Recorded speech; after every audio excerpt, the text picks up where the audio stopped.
반갑습니다. 약주를 했다고 그러는데, 이게 뭐, 약주가 아니라, 제가 조금 이 알코올성 음료에 좀 약해요. 제가 가끔 얼굴이 빨개지면은, 맥주 2잔 정도 했을 겁니다, 아마. 맥주는 기본적으로 식료품인데 나는 화장품을 쓴다. 그리고 제가 오늘 좀 피곤 때문에 좀 더 상태가 이런 것 같습니다. 네. 아니요, 의자는 아니고. 아침 8시에 제가 익산을 출발해서 11시 반부터 김대중 평화센터 이사회가 있었고, 제가 거기 부이사장이기 때문에, 이사장은 이제 이희호 여사지만은, 그래서 회의 사회를 보고, 그러고 나서 또, 끝나고 나서, 그동안 쭉 해오던 정세 토크, 1시부터, 1시 한 반부터 했나요? 1시 반부터 3시까지 그거 하고, 또 강남의 KTV라고 하는 데 가서 학교 관련 무슨 또 한 20분짜리 녹화를 하고, 그리고 지금 다시 또 프레시안에 박인규 대표를 제가 서울 올라오면 가끔 식사를 모셔야 되니까 그런 자리에서 이렇게 하다 보니 오늘 지금 5번째 일정입니다. 그다음에 약간 피곤한지 목이 좀 잠기고 그런데 하여튼 제가 1시간 반 정도는 서서히 얘기할 수 있는 체력이 아직 있으니까 얘기를 해보도록 하겠습니다. 한반도 평화의 조건. 처음에 그냥 강의만 해달라고 해서 합시다. 그래서 제목이 쉬울 줄 알고 하겠다고 했고, 날짜는 처음에는 날짜를 가지고 좀 왔다 갔다 했어요. 17일 날이냐 10일 날이냐. 그러다가 10일이 좋겠다 해서 10일로 잡아놓고, 그 다음에 프레시를 보니까 무슨 평화의 조건이라고 제목이 나와 있더라고. 굉장히 어려운 제목이에요. 진짜 이건 2학기 3학기를 해도 답을 쉽게 내기 어려운, 그러니까 청중이나 독자로 하여금 쉽게 이해를 할 수 있도록 말을 풀어가기가 어려운 제목이 평화의 조건인 것 같습니다. 그래서 고민하다가 이렇게 생각을 했습니다. 저는 항상 무슨 문제가 터지면 대책을 세우는데, 대책을 세우려면 기본적으로 원인을 분석을 하라. 병이 생겼다 이겁니다, 사람이. 그러면 그 증상을 먼저 딱 정리한 다음에, 이런 증상이라면 어디가 나쁘기 때문에 이런 증상이 나올 수 있다. 이렇게 원인을 분석하면, 그러면 원인 분석이 되면 대책은 나온다고 생각합니다.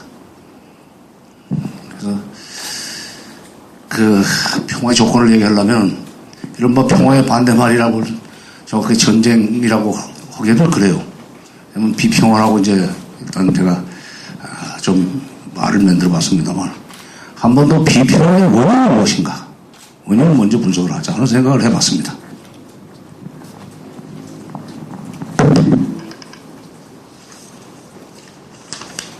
사진을 차 속에서 메모를 좀 했습니다.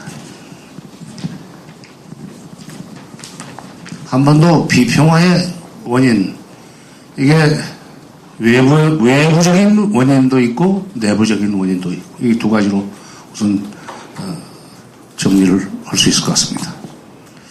외부적인 원인, 한반도가 6.25 전쟁을 치른 뒤에 계속 지금 정전 상태가 남아있고, 바로 그 정전 상태 내지는 정전 체제가 평화 체제로 바뀌지 않았기 때문에 한반도에는 지금 평화가 뿌리를 못 내리고 있는 겁니다.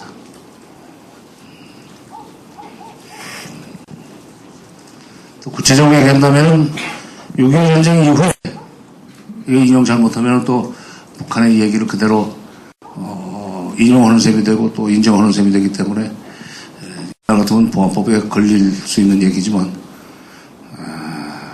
사실은 사실대로 얘기해야 되니까, 미국 간의 적대적인 관계가 계속되고 있기 때문에 한반도의 평화가 자리를 못 잡고 있다고 저는 생각합니다. 우리 잘못이 아니다 이거죠. 우리 잘못이 아니다. 물론 미국 간의 적대관계, 군사적 적대관계가 계속되게 되는 데는 여러 가지 원인이 또 있습니다. 그것도. 요즘에서는 미국이 한때는 북한이 요구하는 평화협 정도 체결해 줄 것처럼 얘기도 했었고 본심도 그런 쪽으로 정리가 됐었던 적이 있었다고 저는 생각을 합니다. 클린턴 때까지만 해도. 그러니까 미국 수요도 해줄 수 있다. 북한이 핵을 만들려고 하는데 핵만 포기한다면 수요도 해주고 그다음에 경제 지원도 해주고 특히 너희들이 전기 핑계대고 자꾸 그 경수로를 원자력 발전소를 가져야 된다고 그러는데 전기를 생산할 수 있는 원자력 발전소, 경수로 원자력 발전소도 쳐주겠다. 경제 지원도 해주고 수요도 해주겠다. 그게 94년 10월 21일 날 제네바에서 합의가 된 이른바 미국 제네바 기본 합의라는 겁니다.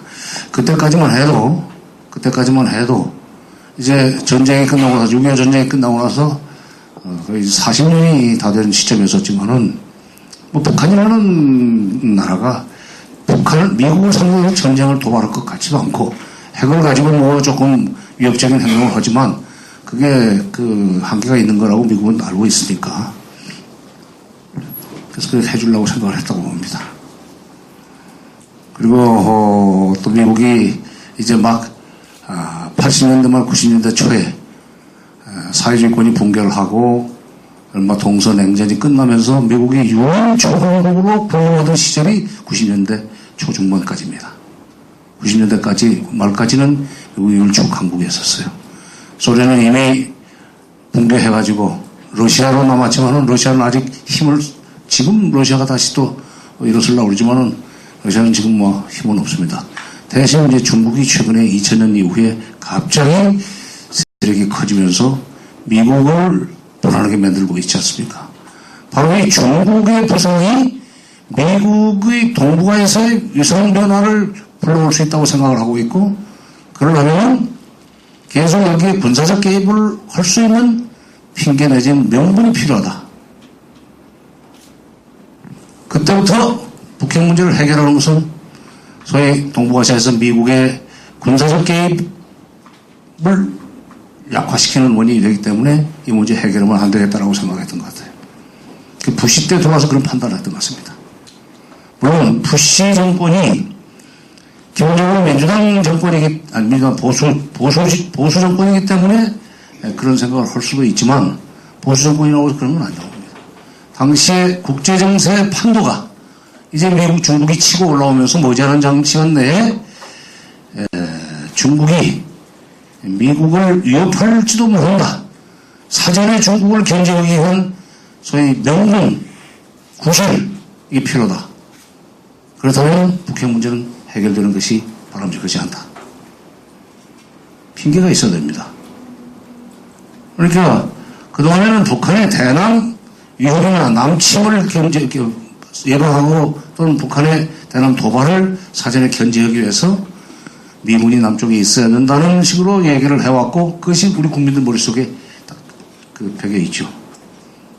지금도 그래서 미군이 숫자를 줄이면 주한미군 숫자를 줄이거나 또는 일부 부대가 철수하면 북한이 바로 6.25 전쟁과 같은 전쟁을 또 도발하려고 하는 공포 속에 살고 있는 분들이 있습니다. 머리도 허옇고 그 다음에 또 산전수전 다 겪고 할 만큼 벼슬도 다 했고 국가의 지도급 인사를 지낸 분들까지도 주한미군 숫자가 줄어들면 바로 그날로 북한은 남침을 하고 여기는 적화된다. 군인 장성 출신일수록 그런 얘기를 많이 합니다. 하여튼 그거는 참 말이 안 되는 것이 그럼 제가 그래요. 장군님 군대에 계실 때 뭐 했습니까? 박정희 대통령이 대통령 돼가지고 집권한 뒤에 국방부에다 자주국방이라고 자기 글씨로 네 글자를 써가지고 그걸 철판으로 해서 붙여놓고 살던 시절에 그리고 국방 예산을 국가 예산 전체의 30%씩 투자를 해가지고 군사력을 키워놓았고, 그리고 지금 와서는 아직도 북한 군사력이 우세하다 이런 식으로 얘기를 한다면 그동안에 국방장관 분들은 뭐 하는 분이고 국방장관 하셨던 분이 그래요. 그래서 장관을 할 때 뭐 하셨습니까? 이런 식으로 이제 제가 한번 그 싫은 소리를 했는데 한 번뿐만 아니라 뭐 되게 저는 대놓고 얘기를 합니다. 뭐 저보다 연상이 뭐 한 10년 이상 뭐 그렇게 돼도 저는 할만을 하니까. 근데 하여튼 그 공포 그것이 문제가 아니라 미국의 입장에서 볼 때 이게 북미 적대 관계가 계속 유지가 되는 것이 중국을 견제하는데 확실한 명분을 준다 하는 식으로 지금 상황이 바뀌었다 이게. 그래서 2002년도에 부시 정권 때 북한의 소위 HEUP Highly Enriched Uranium Program이라는 실체가 없는 소위 북한의 핵 이 개발 무슨 뭐 계획이라는 걸 가지고 북한을 압박하기 시작했어요. 그러면서 제네바 기본 합의를 깨버립니다. 저는 이제 그 당시에 통일부에 있을 때입니다만, 통일장관으로 있을 때입니다만은, 제가 김영삼 정부 시절에는 93년에 북핵 문제가 터졌을 때, 그때는 김영삼 대통령 정부에서 청와대 통일비서관으로 있었습니다. 김영삼 대통령의 비서관을 3년 8개월이나 제가 했어요. 근데 뭐, 당시에는 대통령이 북한과는 절대로 대화를 않겠다고 하는 그런 시대였기 때문에 통일부 일도 역할도 없었고 통일비서관 역할도 없었습니다. 또 하나 더 중요한 것은 통일비서관이나 통일부나 안기부의 북한 담당 그 실무 직원들까지도 북한 붕괴를 믿질 않았는데 북한은 쉽게 붕괴하지 않는다고 생각을 하고 있었는데 이 대통령은 북한 붕괴를 확신하고 있었어요. 그래서 좀 밖에서 욕 많이 먹었어요. 통일비서관이 대통령한테 어떤 정보를 입력시키길래 대통령이 이렇게 북한 붕괴를 장담하고 있느냐. 붕괴에 임박했다고. 근데 그분은 그뿐만 아니라 곧 망할 북한하고 무슨 대화냐. 미국 보고도 하지 말라고 그랬어요. 그럼에도 불구하고 클린턴 정부는 그 북한이 지금 핵을 가지고 미국한테서 받아내려고 하는 반대급부라는 것이 그렇게 비싼 것이 아니다.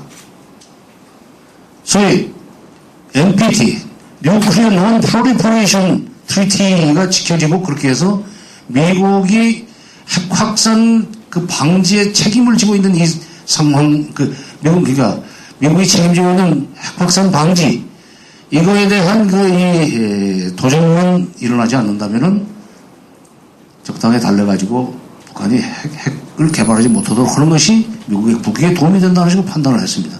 그래서 제네바 기본 협상에서 1대2로 협상하는 거예요. 북한이 핵활동, 영변 경수로 활동 중지. 거기에 대한 대가는 200만 킬로와트 원자력 발전소 건설 지원. 그리고 미국 수교 3개월임의 수교 협상 개시. 근데 이 일이 안 되려면 그렇게 해서 10월 21일 날 제네바 기본 합의를 해놓고 그 다음 달에 11월 17일인가 두 번째 무슨 목요일인가 뭐 이제 중간 선거를 하죠. 11월 7일인가 거기서 민주당이 완전히 의회 그 권력을 공화당한테 뺏겨버렸어요. 의회를 정하고 나니까 클린턴 정부가 북한한테 해줬던 약속을 사사건건 이행할 수 없도록 발목을 잡았습니다.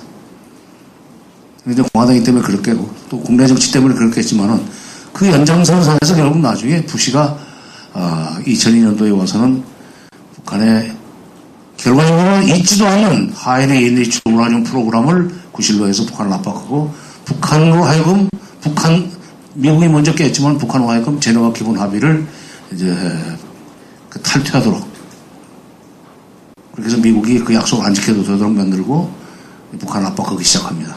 그 시기적으로 그때가 중국이 이제 막 이제 부흥하기 시작하면서 경제력이 커지고 경제력이 커지면 북은 강경으로 가는 겁니다. 예. 중국에서 생긴 고사성어지만, 사자성어지만, 북한은 강경 가는 거예요. 우리가 이렇게 그 박정희 대통령이 자주국방이라고 내걸고 군사력을 강화할 수 있었던 것은 그만큼 경제가 발전했기 때문에 가능했지.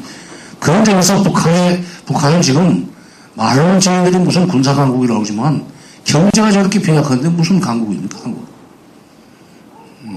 이제, 물론, 재래식 무기 가지고는 안 되게 생겼으니까, 이른바 적은 돈으로 살상력이 높은 비대칭 살상 무기인 핵과 미사일 또는, 화학무기, 샘물무기, 이런데 이제 관심을 가지게 됐지만, 어쨌건, 이 미-북 간의 적대 관계 지속이라고 하는 것이 중국과도 관련이 되어 있다.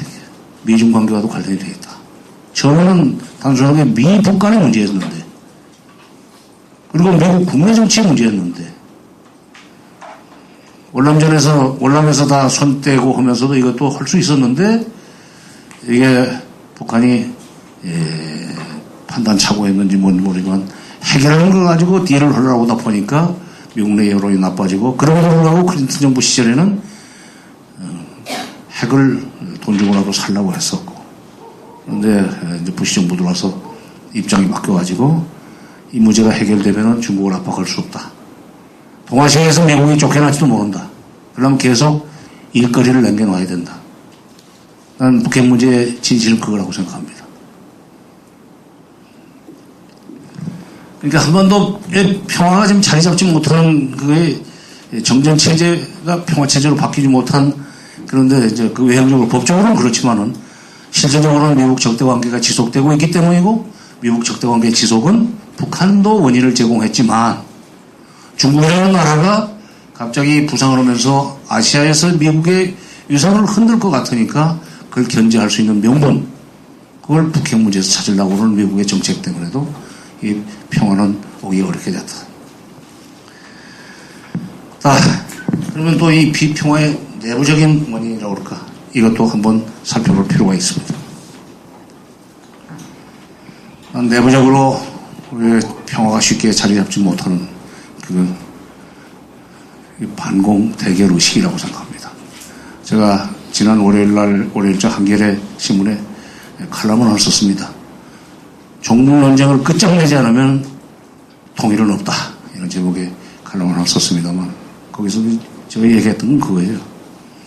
지금 남쪽에 북한을 추종할 그 사람이 없다. 뭐 무슨 아로 이런 얘기 하지만 그건 다 이제 재판해봐야 결론이 나겠으나, 하여튼 지금 북한이 뭘 하고 있다고 남쪽 사람들이 북한을 추종하느냐 말이야. 해방 직후부터 1970년대 중반까지는 북한이 잘 살았습니다. 저는 그 시기에, 제가 이제 45년생인데요. 그 시기에 초등학교를 다니고, 중학교를 다니고, 고등학교를 다니고 했지만, 그때는 그냥 나라인 줄 알고 살았어요. 나라인 줄 알고. 나라라고 그러니까, 대한민국을 지금 우리는 대한민국의 아들딸 죽음으로써 나라를 지키자. 우리의 명성 책 뒤에 매번 있지 않습니까? 지은이, 편애니, 박은이, 백낙총 해가지고. 그 종이도 미국이 준 거예요. 미국이 준 겁니다. 미국이 준 거고. 그 나라인 줄 알았더니, 지금 와서 회고해보니까, 사회가 날 때까지 자기들 때 대한민국은 나라가 아니더라, 이게. 북한은 훨씬 잘 살았습니다. 이유가 어찌됐건 간에. 과거사 정리도 못하고. 또 하나는 미국이 준 원조 전부 다 옆으로 세고, 60년대, 70년대까지도 군수품으로 나온 미제 군화가 왜 남대문 시장, 동대문 시장에서 팔립니까? 그 계통에 있는 사람들이 뭘 빼돌렸다는 거 아니에요? 빼돌렸기 때문에 그런 건 아니에요. 50년대, 60년대 미국에서 물상으로 보내는 식량, 안남미라고는 그 태국산 쌀인지 월남쌀인지 모르지만 안남미라고는 그 쌀, 옥수수 가루, 보름, 그 다음에 입담한 옷, 다 무상으로 보낸 거예요. 그게 남남시장에서 팔려요. 그래서 우리 대북 지원할 때 우리가 보낸 쌀이 뭐 쌀포대가 장마당에서 무슨 뭐 돌아다니더라. 그 다음에 또 우리가 쌀을 주면은 뭐 누가 무슨 다 뺏어먹는다 하는 그런 얘기들이 막 돌아다닐 때 제가 그랬어요. 그 당시에 정부에 있을 때 많이 줬고 나온 데는 마음 놓고 얘기할 수 있어가지고 지금 그 얘기한 사람들은 절대로 6.25 후에 가난했던 사람들이 아니다. 가난했던 사람들, 그 가난했기 때문에 그 미국이 보낸 쌀과 옥수수, 뭐 분유가 아니면은 죽을 뻔했던 사람들은 오히려 그런 얘기 안 한단 말이야.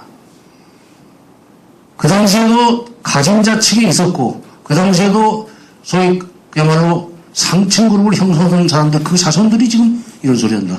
그 사람들 그때 그런 물자를 빼돌려가지고 배불리 먹고 살지 않았다고 얘기할 수 없단 말이야. 그때 군 쪽에서 있는 사람들. 그 다음에 또 무슨 자관, 뭐, 그때는 뭐, 저기, 미국 원조기관이 유섬? US, United States, 무슨 원조기구들이 있었습니다. 그런데 가까이 뭐, 줄 대가지고, 물론 나오자마자 옆으로 빼고, 그래서 돈 벌고, 그 다음에 군납 같은 거 해가지고, 또 옆에서 또 리베이트 떼고 그다음에 군수물자 남대문시장 동대문시장으로 돌아가는 나가는 거 눈 감아주고 그리고 돈 받았을 거고 그리고 자식들 외국 유학 보냈을 거고 그리고 상층도 계속 신분 유지했을 거고 상승했을 거고 그리고 지금 와가지고 소위 분단 체제에서 이득을 보는 사람들일수록 북한에 대해서 적대적이고 그리고 대북 지원에 대해서 비판적입니다. 특히 옆으로 빼돌린다고 하는 걸 비난하는 사람들 되게 그쪽에서 나와요. 그 다음에 퍼주려고 그런 사람들, 가난한 사람들은 그런 얘기 안 합니다, 오히려. 식당에 가가지고 수십만 원어치 음식을 시켜놓고 2만 원어치도 못 먹고 나오는 사람들. 그래가지고 음식물 쓰레기를 숱하게 만드는 사람들이 대북 지원을 퍼주기라고 해요. 전부 다 넥타이 맨 사람들이에요. 구두 반짝반짝 닦아 씻고 다니는 사람들이 퍼주기라고 해요. 우리나라에서 음식물 쓰레기 20조 원어치가 나옵니다. 그 벌써 한 7, 8년 전 통계이기 때문에 지금은 어떤지 모르지만 20조 원어치가 나오고 그걸 처리하는데 400억 원이니까 그러면 400억 아니면 어떻게 됩니까? 아니 400억 1000대1로 계산하면은 4%? 처리비가 자원 대북 지원 총액의 남녀협력기금 뭐 비료 사주고 쌀 사주고 다 해봐야 5천억 원어치를 못 줘요. 민간단체들이 대북 지원하는데 매출 펀드까지 해줘도 5천억 원을 다 못 씁니다. 그거에 5천억 원에 8배는 얼마입니까? 4조? 그 정도가 음식물 처리 비용이에요. 쓰레기 처리 비용이에요. 굉장히 저게 비용이 많이 든 겁니다. 그러니까 20조치 음식물 쓰레기 만들고 처리하는 비용을 그렇게 많이 지불하게 만든 사람들이 5천억 원, 5억 불. 5억 불도 안 되는, 8분에 40억 불. 5억 불도 안 되는 돈을 가지고 쌀과 비료 사주는 것을 못 주게 하는 그런 심보를 가지고 있단 말이에요. 그런데 그런 사람들이 절대로 자기가 봉지쌀 사먹는 사람들이 아니다 이거예요. 술집에서 팁 20만원씩 막 30만원씩 막 주는 사람들이에요. 그리고 거기 시켜놓은 양 주고 뭐고 그냥 뭐 수백만원씩 그냥 놓고 나오는 사람들이에요. 뭘 받은 사람들이지. 자고는 이런 소위 대북 적대의식 도와주면 절대로 안 된다. 그러면 쌀과 비료를 주니까 그걸 핵무기를 만들었다. 뭐 쌀과 비료로 핵무기 만드는 건 아니지만 쌀과 비료를 사다 먹어야 되는데 이거 여기서 주니까 여윳돈이 생겨가지고 그걸로 핵을 개발했다. 여러분 이게 제 말씀 똑똑히 들으셨다가 기억해뒀다가 딴 데 가서 인용하십시오. 틀림없으니까. 북한은 군사경제와 인민경제가 서로 섞이지 못하는 체제입니다. 그건 소련식입니다. 스탈린 경제 체제가 그래요. 북한 북한은 지금도 그 체질. 그러니까 군수 산업을 통해서 벌어들인 돈, 미사일 수출, 군복 반해진 그런 거 잘합니다. 여러 가지 이런 걸로 해서 1년에 10억 불 이상 돈을 쓴다고 미국의 CRS, Congressional Research Service, 미국 의회 조사국에서도 인정을 하는 액수입니다. 미사일만 가지고 한 10억 불 벌었습니다. 1년에. 근데 그 돈이 10억 불이면 그걸로 이제 옥수수를 사거나 무슨 뭐 쌀을 사거나 한다면은 충분히 남습니다. 우리가 보내주는 것보다 훨씬, 우리가 쌀 비료 다 줘봐야 아까 그 5억 불 정도, 5억 불이 채 안 된다고 그랬는데 왜 안 되냐면 5천억 원을 가지고, 5억 불이죠. 5천억 원을 가지고 쌀과 비료를 사서 줄 때, 보낼 때 수십억 원 전부 다 우리 선박회사한테 줘야 됩니다. 우리 내국 선박. 한 15%내지 20%는 그 운임으로 그 회사에 나가요. 그 속에서. 협력기금 5천억 원 속에서. 그러니까 한 4천억 원어치 가는 겁니다. 4억 불이죠.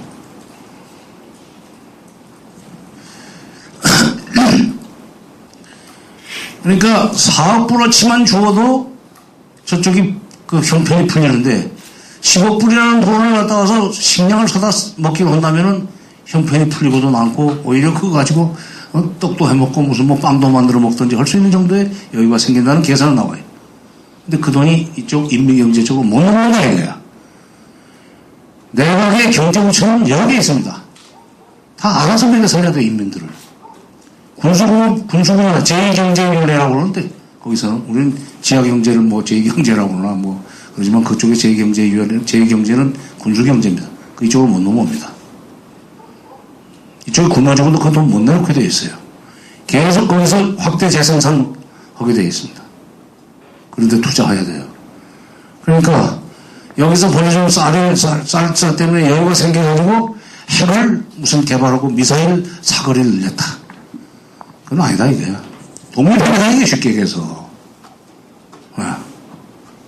그러면 이거 섞어가지고, 이거 주지 마라. 이거 주면은 북한이 대북 지원하면은 북한이 핵과 미사일을 개발하기 때문에 결국 우리가, 불리해진다. 근데 대북 지원을 해보니까 95년도에 김영삼 대통령이 쌀 주지 않았습니까? 15만 톤? 그때부터 이제 남쪽에서 쌀이 가기 시작했는데, 아까도 말씀드렸지만 제가 그 당시에는 청와대 비서관이었기 때문에 그 쌀 지원 과정에서 있었던 여러 가지 에피소드를, 현장 정보를 제가 많이 알고 있습니다. 원래 그 쌀을 줄 뿐이 아니에요.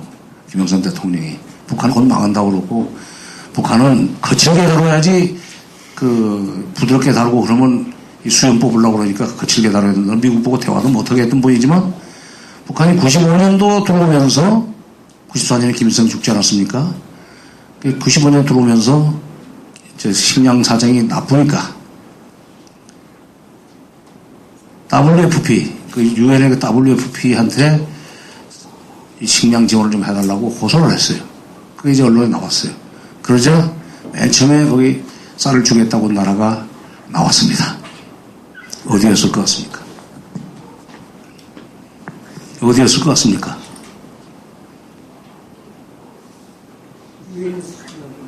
유엔은 나라가 아니죠.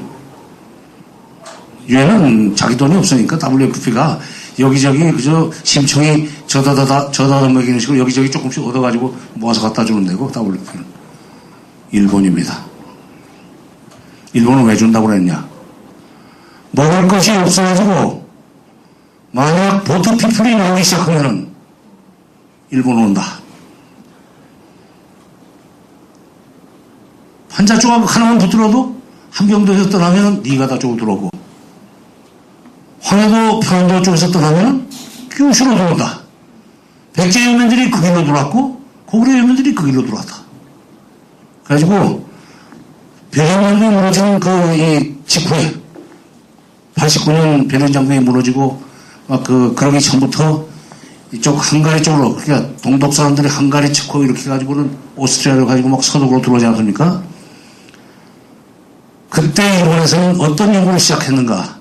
만약 북한에게 그런 일이 생기면 이들이 어디로 갈 것인가? 일단 도망가 압록강을 건너서 중국으로 갈 거다. 그러나 중국에서는 막을 거다. 또 바로 국경을 맞대고 있기 때문에 막기도 쉽다.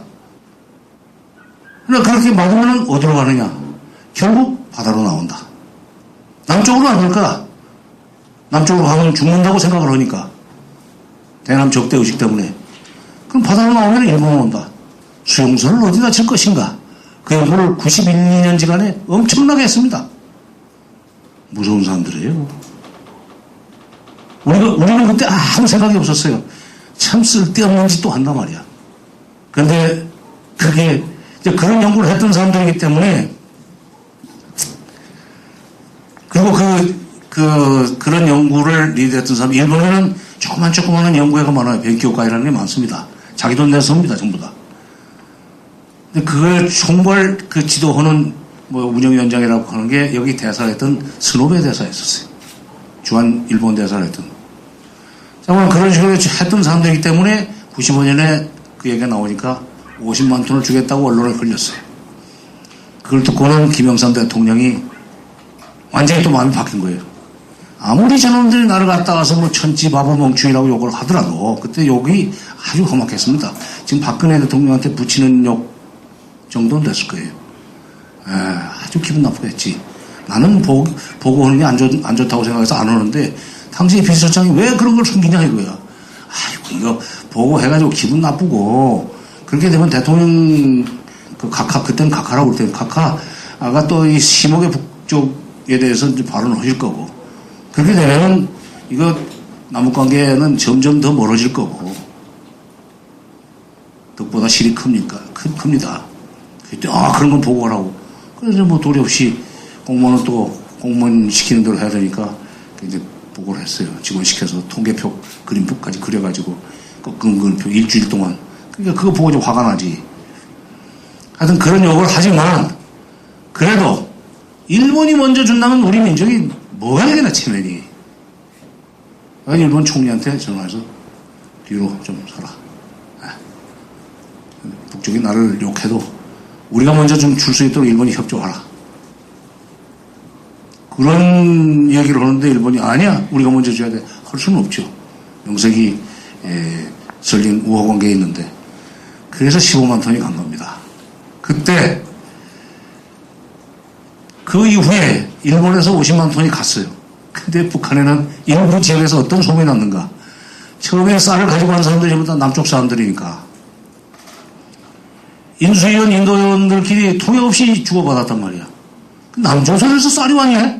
표시도 없지만 그 소문이 퍼져가지고 일본에서 간 50만 톤도 남쪽에서 간 걸로 믿었고 그 다음에 2001년부터 쌀이 가기 시작했는데 쌀이 가면서 그때 모니터링을 자꾸 하라고 해서 모니터링 갔을 때 얘기입니다. 쌀 제가 제일 많이 준 사람입니다. 저는 2002년 40만 톤 박재규 장관 때 30만 톤 줬었는데 제가 2002년에 40만 톤 올려주고 2002년, 2003년, 2004년까지 120만 톤을 주고 나왔어요. 정동영 장관이 김정일이 만나고 와서 10만 톤 더 올려서 50만 톤 주고 170만 톤이 갔는데 170만 톤 쌀을 보내려면 그럼 그 전에는 제공자 표시를 못하겠어요. 적십자 마크만 찍어라 내지는 제공자를 리퍼블릭 오브 코리아로만 써라. 나는 10만 톤 올려주고 국산 쌀로 주는 대신 그전에 안 남매입니다. 대신 대한민국이라고 하는 한글로 네 글자를 박아라. 그래서 이제 그 사람들이 고민 끝에 받기는 받았습니다. 받은 뒤에 어떤 현상들이 일어났는가 생각해 보십시오.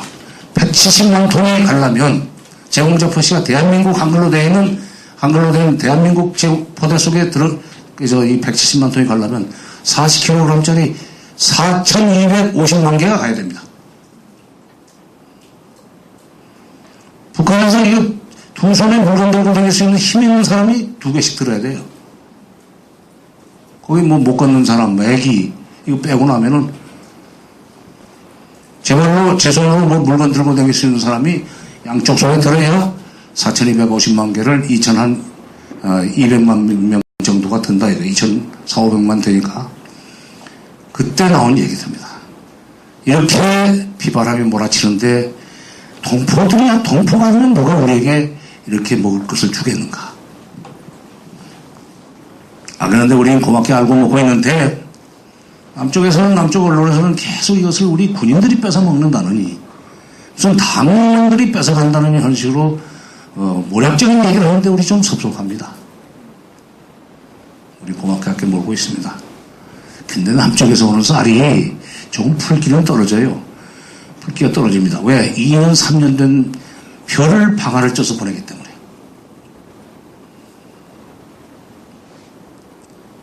지금 현재 여당의 유력한 정치인이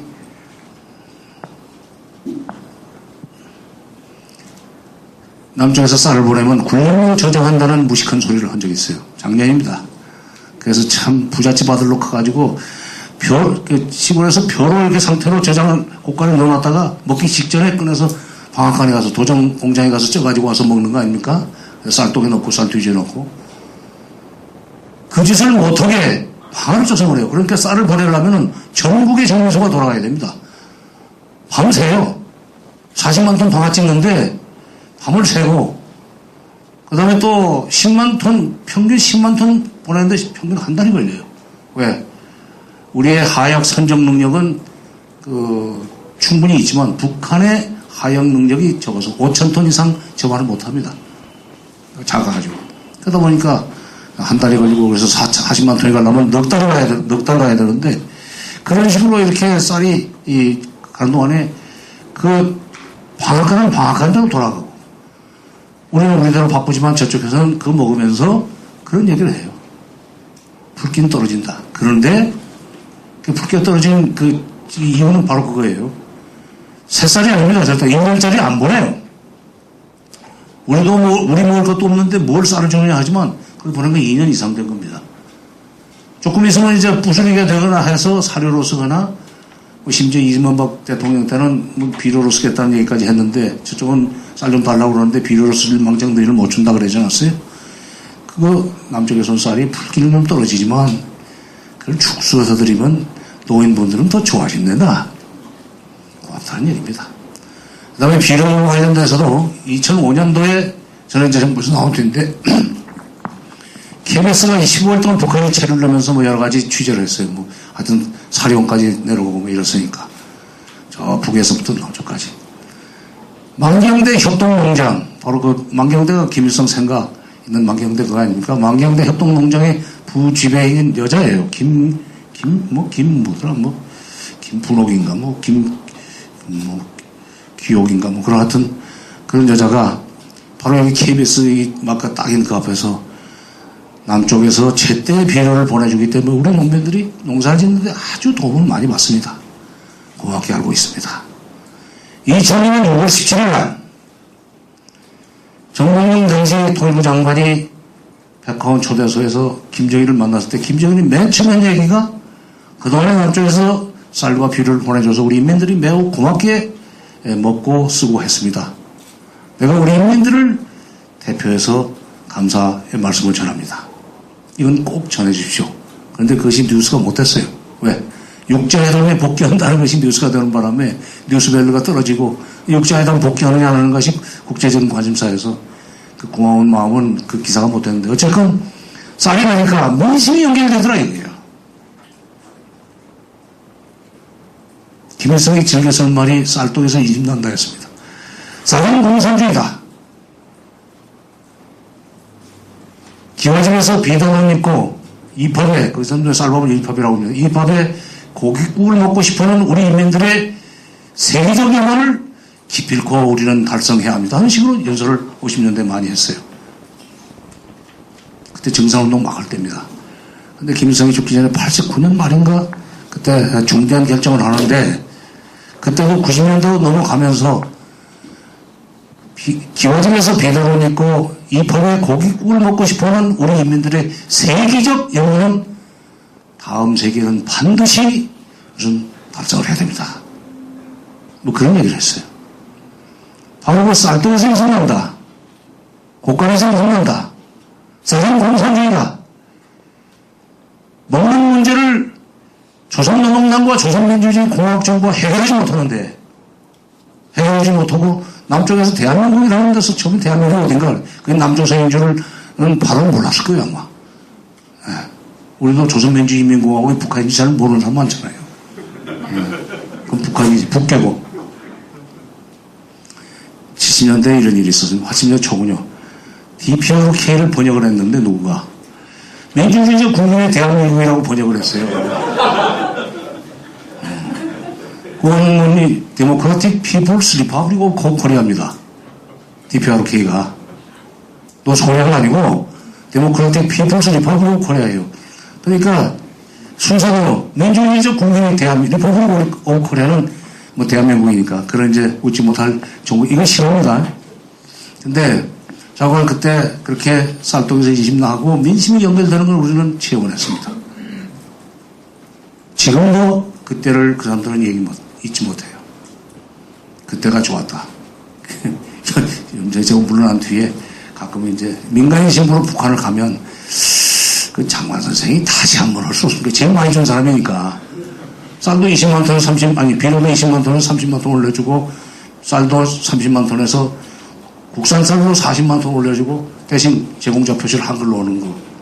비료도 그전에는 그냥 민자 포대에다가 적자만큼만 인수해서 보냈는데, 10만 톤 더 올려달라고 그래서, 그러면 우리가 쓰던 비료 포대에 그냥 넣어주마.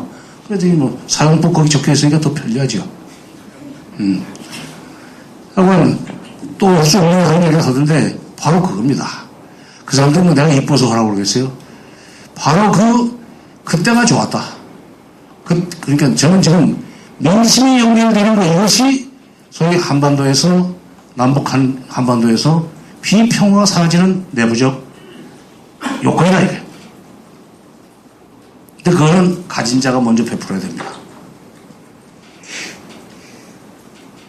가진 자가 먼저 베풀어야 돼요. 바로 그러니까 대북 적대의식, 이것이 비평화의 원인이고, 적대의식을, 그러니까 북적대는 우리 쪽에 적대의식도 있지만, 북쪽도 적대의식이 있습니다. 정치개혁을 얼마나 세게 시켜놨습니까? 대남관이 좋지는 않아요, 기본적으로. 우리 국민들의 절대다수 50% 이상이 북쪽에 대해서 나쁜 생각을 가지고 있듯이, 적대의식을 가지고 있듯이 북쪽도 마찬가지입니다. 그런데 그 북쪽에 가지고 있는 적대의식의 상당 부분이 김대중 정부 시기와 노무현 정부 시기에 많이 완화됐다. 저는 그렇게 생각을 합니다. 제가 김대중 정부나 노무현 정부 편들 하던 이유가 없어요. 저는 박정희 대통령 시절에 들어가서 쭉 있다 나온 사람이고, 남북관계의 부침을 현장에서 봤던 사람이고, 김영삼 대통령한테 쌀을 주는 현장 그것도 알고 있고, 마지막에 베이징 쌀 회담에 가서 쌀을 더 이상 못 준다는 얘기를 하는 것도 저고. 그렇기 때문에 이 쌀이 가고 비료가 가는 동안에 북쪽의 민심이 변했던 것을 아는 관계로 이걸 못 주게 하는 것이 이게 한반도에서 저희 통일에 필요한 통일 구심력을 못 키우게 하는 원인이다, 이게. 통일 구심력 간단하더라고요. 먹는 데서부터 나옵니다. 독일의 경우에도 결국 서독에서 동독으로 넘어간 소위 이 현금과 물자, 이것 때문에 동쪽 사람들의 마음이 브란트 정권 이후에 베를린 장벽이 무너지기 전까지 20년 동안 계속 통해서 서로 넘어왔다고 생각합니다. 마지막 몸이 넘어온 것이 89년 11월 9일 베를린 장벽인 붕괴입니다. 그때 독일 민족과 우리 민족의 차이가 그거예요. 독일은 야당이 거기에 대해서 별로 시비를 안 걸었어요. 그러니까 에르하르트 아이젠하워 시절에 라인강의 기적이라고 해서 독일 경제를 부흥시켜놓고 경제 규모가 커지니까, 파이가 커지니까 분배 문제가 나올 거 아니에요. 분배 문제가 나오니까 자연히 3인당이 집권하게 된 겁니다. 3인당은 대내적으로 분배 문제를 해결하면서 동시에 아덴하워 에르하르트가 벌어놓은 돈을 동쪽에다 퍼붓기 시작한 거예요. 평화를 관리하기 위해서, 평화를 구축해 나가기 위해서. 민심이 놓은 거죠. 지금 돈 안 받으려고 그래서 동독이 현금부터 주기 시작했습니다. 대북 지원하니까 왜 현금으로 주냐, 왜 금강산에서 개성에서 현금을 주냐, 물자로 줘라. 처음에 현금으로 주기 시작한 뒤에 코를 완전히 꿰놓고는 그다음부터 물차를 줬습니다. 코를 완전히 꿰놓고 방송 개방 뭐 등등 개방 뭐 이런 것을 요구하니까 그 의존성이 생긴 연후기 때문에 소독의 요구를 거절을 못하고 소독이 하자는 대로 끌려가다가 결국은 배륜장벽이 배륜장벽이 붕괴하고 민심이 통째로 집단으로 그렇게 귀순을 해버린 거죠. 바로 근데 독일은 그 시비를 안 걸더라. 그리고 더 좀 훌륭한 것은 69년에 브란트가 이제 그 동방정책을 쓰기 시작해가지고 쭉 3인당이 집권을 하면서 그 정책은 일관성을 가지고 전개가 됐습니다. 82년에 기민당으로 정권이 넘어갑니다. 근데 그 기민당의 총리가, 기민당 당수가 이제 콜인데, 헬무트 콜이 총리가 돼가지고, 대동동 정책에 관한 3인당 정부 시절에 쓰던 정책을 계속 유지한다. 그러니까 기민당 내 소위 극우적인 강경론자들이 저거 탄핵해버리자. 지금 미치는 거 아니냐 말이에요. 어떻게 3인당의 대동독 정책을 개성한다고 그러냐 말이에요. 그걸 뒤집어버려야지. 콜이 그 사람들 요구를 받아들이지 않았어요. 그대로 계속 밀고 나갔습니다. 그리고 7년 만에 베를린 장벽이 무너집니다. 뭐하냐? 그때 이명박 정부가 김대중 노무현 정부의 정책을 완전히 뒤집듯이 뒤집어 버렸더라면 독일은 나는 일어나지 않았다고 생각합니다. 그러니까 이 평화의 조건 얘기하면서 통일의 조건까지 지금 얘기를 하는 셈이 되는데 어쨌건 우리 내부의 비평화의 조건 이걸 따져보면 대북적대의식 곡조도 모르고 그냥 세습하고 있는 대북적대의식도 있고 또는 분단체제에서 구축된 거의 기득권이 깨질까 봐서 남북관계가 잘 풀리는 것을 싫어해서 대북적대의식을 소위 계속 유지하려고 그러고 그것을 퍼뜨리는 사람들도 있을 수 있고 그런 문제입니다. 그래서 저는 이런 것을 이제 이걸 보면서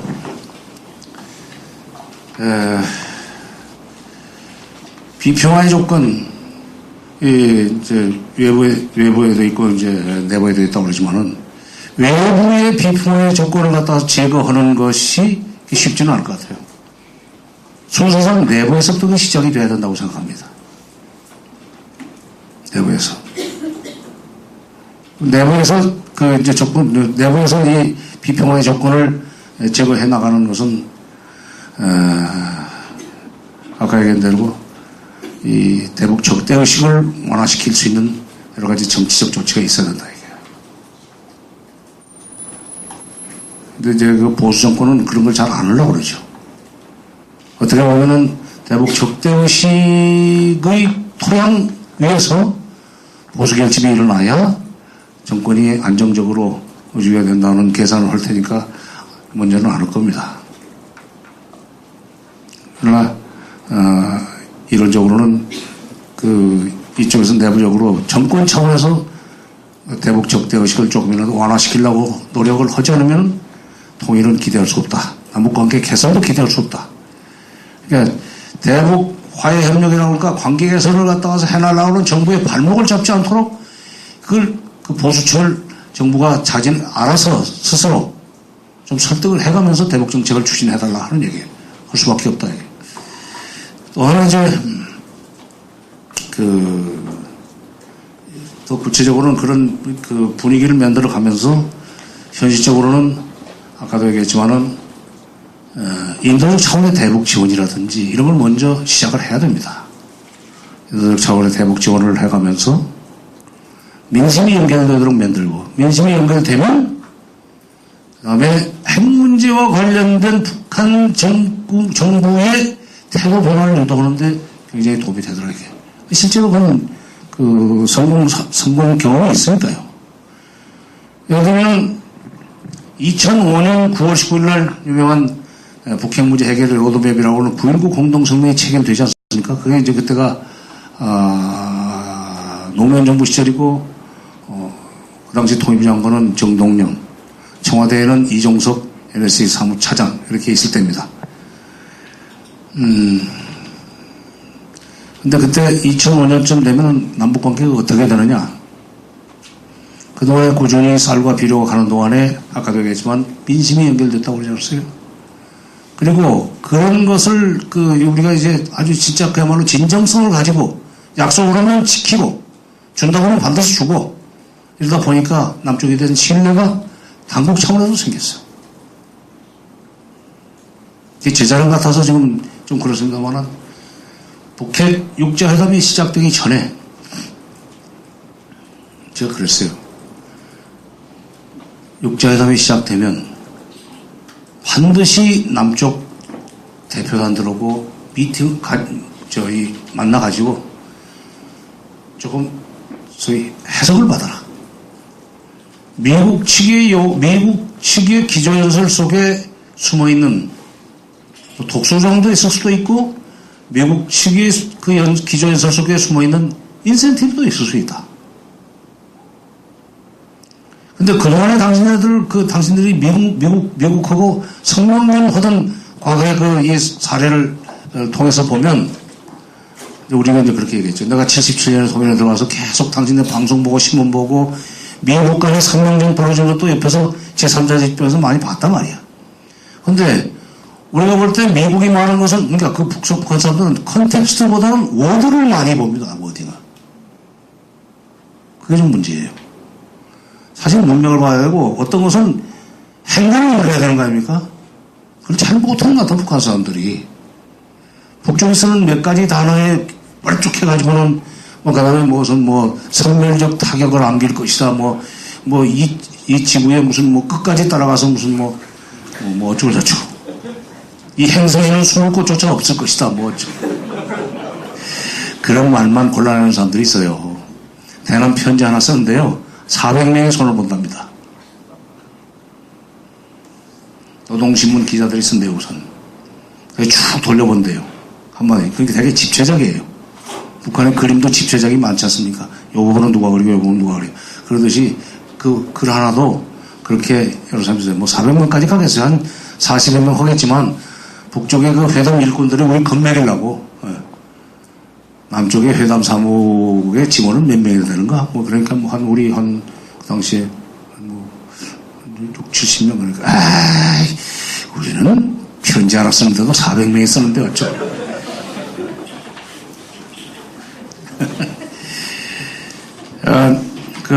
이 화해협력 정책을 밀고 나가는데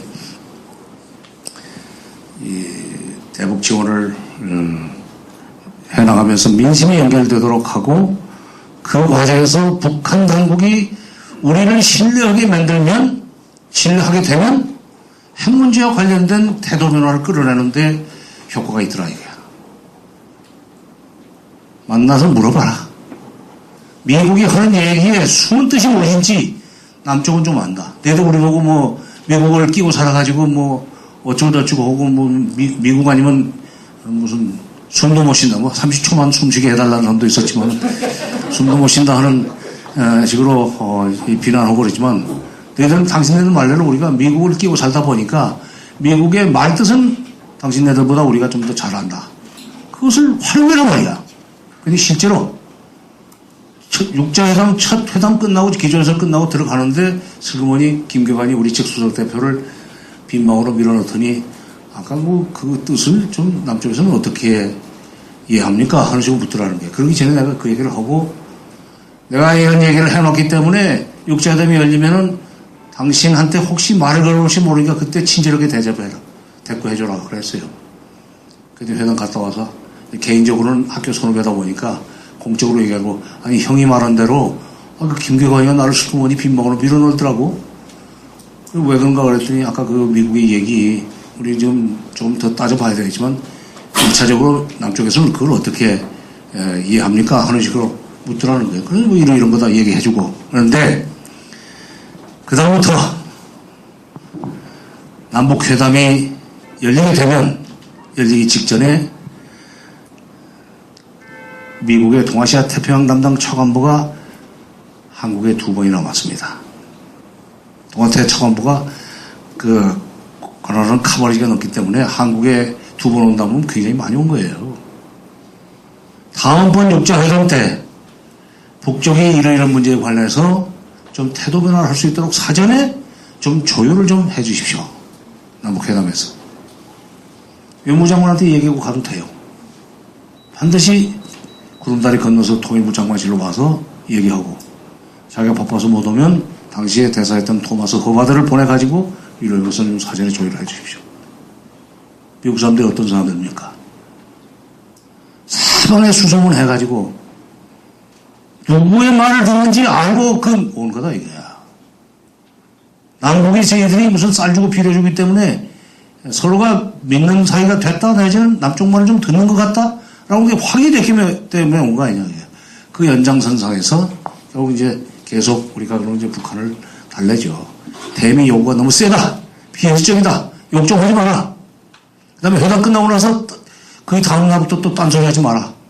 당신들은 다음번 협상에서 몸값을 올린답시고 하는지 모르지만 미국 사람들은 그것을 소위 그런 협상 전략이 일어나는 보지를 않고 진심으로 보고 진정성이 없다고 그러고 이런 사람들과 무슨 대화를 하냐는 여론이 일어나버리면 당신들이 회담을 통해서 달성하려는 목표를 결국은 달성하지 못한다. 공부를 시키는 거예요. 그래가지고 결국 9.19 공동성명이라는 게 나온 겁니다. 남쪽 말을 들은 거예요. 북한을 먼저 설득을 하고 북한이 이 정도 설득이 됐으니까 이제 미국 보고 미국도 이제는 나서라. 그리고 이 정도 됐다. 주최국인 중국이 회의 소집해서 끝장내자. 일본, 러시아 얘들은 러시아는 뭐 그냥 따라오는 사람들이고 러시아는 좀 노름판의 개편꾼 같아요. 여자분들은 개편이 뭔지 모르실 겁니다. 다른 사람한테 조금씩 얻어 쓰는 거예요.